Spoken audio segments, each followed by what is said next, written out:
Olha só, gente, é sensacionalismo e é fake news associar a vacina à trombose. Essa fala não é minha, não. Essa fala é do Dr. Gilberto do Nascimento Galego. Ele é cirurgião vascular e ele é secretário-geral da Sociedade Catarinense Vascular.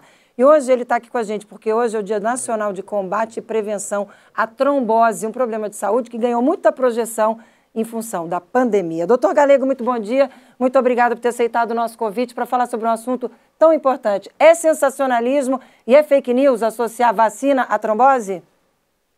Oi, bom dia, Márcia. Obrigado pelo convite para participar aqui do programa de vocês. Bom dia a todos que nos assistem. Sim, né?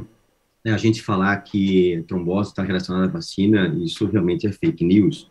Eu te apresentei um quadro ontem em relação ao percentual, a chance, o risco de uma trombose, né, de um paciente que toma vacina é muito menor do que aqueles pacientes que fumam, muito menor do que aqueles pacientes que tomam uma pílula para não engravidar, ou ainda muito menor do que os pacientes que têm a doença COVID-19.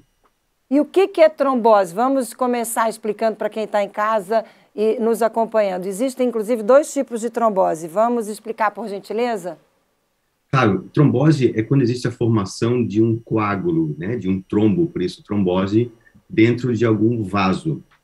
Esse vaso pode ser uma artéria ou pode ser uma veia. São 2 tipos de circulação, né? Para a gente falar assim rapidamente, artéria é o vaso que leva sangue do coração para todo o corpo e veia é o vaso que leva o sangue de volta para o coração.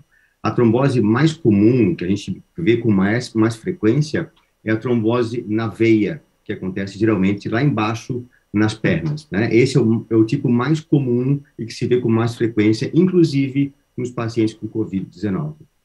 Essa é a trombose venosa. E tem também a trombose arterial, que aí a gente tem os AVCs, a gente tem os infartos, tem a trombose nas pernas, que são os famosos eczemas, é isso? Aprendi direito a lição? Isquemias. Isquemias, isso mesmo. Então, as tromboses arteriais, elas são mais graves até do que a trombose venosa, porque quando entope uma artéria, quando forma um coágulo numa artéria, esse paciente vai ter uma isquemia em algum território onde essa artéria está irrigando. Então, por exemplo, se existe uma trombose numa artéria cerebral, numa artéria carótida ou uma artéria intracerebral, esse paciente pode ter um quadro de isquemia cerebral ou de um AVC. Se a trombose é em uma coronária, no coração, ele vai ter um infarto do miocárdio. E se a trombose, se esse entupimento, essa oclusão, ocorre no braço ou na perna, ele vai ter, então, uma isquemia na perna, geralmente com uma dor muito forte, né, porque vai ficar sem circulação naquele território. Então, a trombose, o entupimento de artéria, é mais grave, né? Isso não quer dizer que a trombose do outro tipo, a trombose venosa, não possa também provocar algum estrago muito grande. Doutor Galego, a gente está colocando na tela uma foto que o senhor mesmo mandou para mim. Pode explicar, por gentileza, o que a gente está vendo?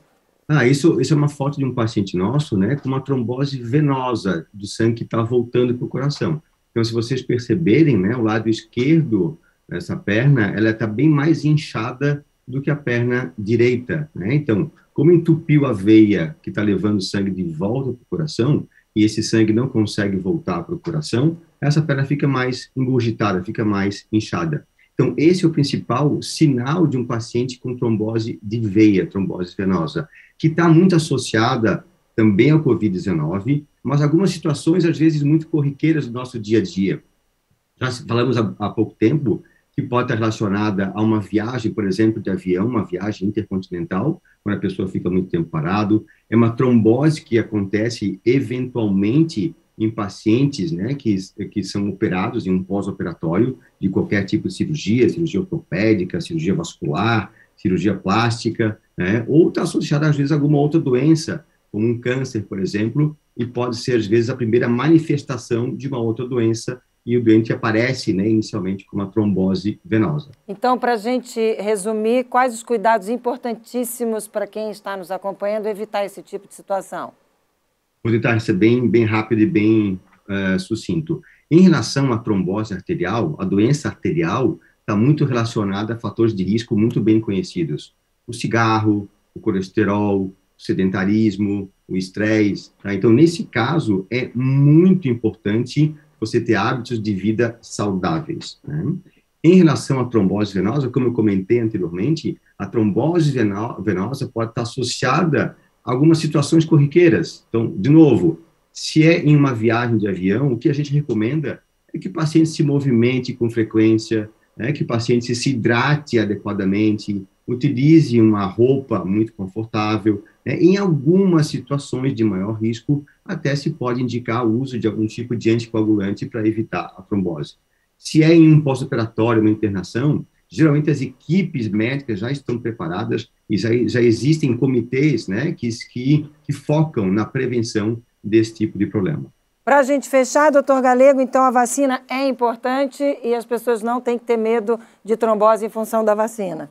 Sim, é muito importante, você deve se vacinar, sim, com certeza. A única recomendação em relação a um tipo de vacina para pacientes gestantes, mas um demais, sim, vacine-se com o que tiver à disposição. Valeu, doutor Galego, obrigada pela participação nesse dia de hoje, nesse dia de alerta com relação à prevenção de trombose. Um ótimo dia para o senhor, até uma próxima oportunidade. Obrigado, Márcia, até a próxima. Até a próxima.